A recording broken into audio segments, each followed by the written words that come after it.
दोस्तों ऐसे बहुत सारे सवाल मेरे पास में आए दिन पति लोगों की तरफ से आते रहते हैं। पति लोगों का ये पूछना होता है, ये कहना होता है कि सर हमारी पत्नी इतनी पढ़ी लिखी है, वो एजुकेटेड है, वो हमारे से मेंटेनेंस लेना चाहती है। और कई पतियों के तो ये भी सवाल होते हैं, ये भी कहना होता है कि सर कोर्ट के द्वारा हमारे ऊपर मेंटेनेंस लगा दिया गया है जबकि हमारी पत्नी एजुकेटेड हो, इतनी पढ़ी लिखी है।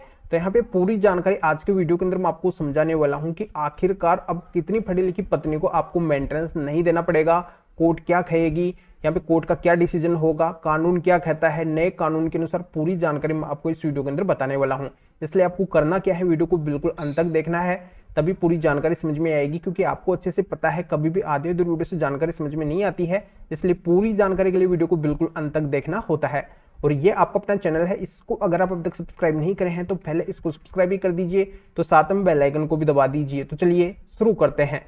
तो वेलकम दोस्तों, मैं हूं आपको अपने एडवोकेट जितेंद्र। दोस्तों आखिरकार कोर्ट का क्या रवैया होता है, ऐसे मामले के अंदर कोर्ट किस आधार से मेंटेनेंस डिसाइड करती है, ये प्रैक्टिकली जानकारी मैं आपको इस वीडियो के अंदर बताने वाला हूं। क्योंकि वर्तमान के अंदर नया कानून लागू होने के बाद में जितने भी माननीय सुप्रीम कोर्ट के फैसले हो या फिर अन्य कोर्ट्स के फैसले हो, तो उनके अंदर जो भी मेंटेनेंस के मामले आए हैं तो उनके अंदर क्या डिसीजन कोर्ट का दिया गया है पढ़ी लिखी पत्नी के आधार पे, तो ये पूरी जानकारी मैं आपको इस वीडियो के अंदर बताने वाला हूँ। आगे भी क्या फैसले आने वाले हैं, क्या पढ़ी लिखी पत्नी का कोर्ट मेंटेनेंस बनाएगी या फिर नहीं बनाएगी। तो यहाँ पे मैं क्लियर कर देता हूँ कि अगर पत्नी 10th तक पढ़ी लिखी है, 12th तक पढ़ी लिखी है, ग्रेजुएट है, उसके पास में प्रोफेशनल डिग्री है, उसका एक अच्छा खासा जॉब है, ये सारी बातें मायने रखती है और इसी आधार से कोर्ट मेंटेनेंस डिसाइड करती है। यानी कि पति के ऊपर जो भी मेंटेनेंस लगाया जाता है वो इसी आधार से लगाया जाता है। बहुत से पतियों का ये कहना होता है कि मायने नहीं रखता है, बिल्कुल ये मायने रखता है।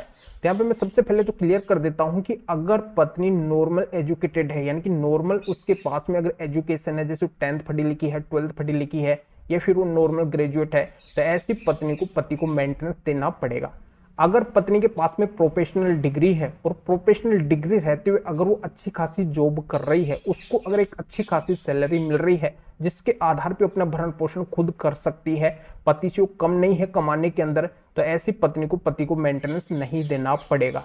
अगर वो पत्नी इस एजुकेशन के आधार पे, यानी कि हाई एजुकेशन के आधार पे जॉब कर रही है अच्छी खासी सैलरी के ऊपर, और मेंटेनेंस लेने के लिए अगर वो जॉब को छोड़ देती है, तब भी वो पत्नी पति से मेंटेनेंस नहीं ले सकती है। यानी कि कुल मिला के बात यह है कि अगर पत्नी नॉर्मल कोई जॉब कर रही है, यानी कि नॉर्मल अगर उसको सैलरी मिल रही है जिसमें वो अपना खुद का गुजारा भी नहीं कर पा रही है, उसकी कम एजुकेशन है, तो ऐसी पत्नी को पति को मेंटेनेंस देना पड़ेगा।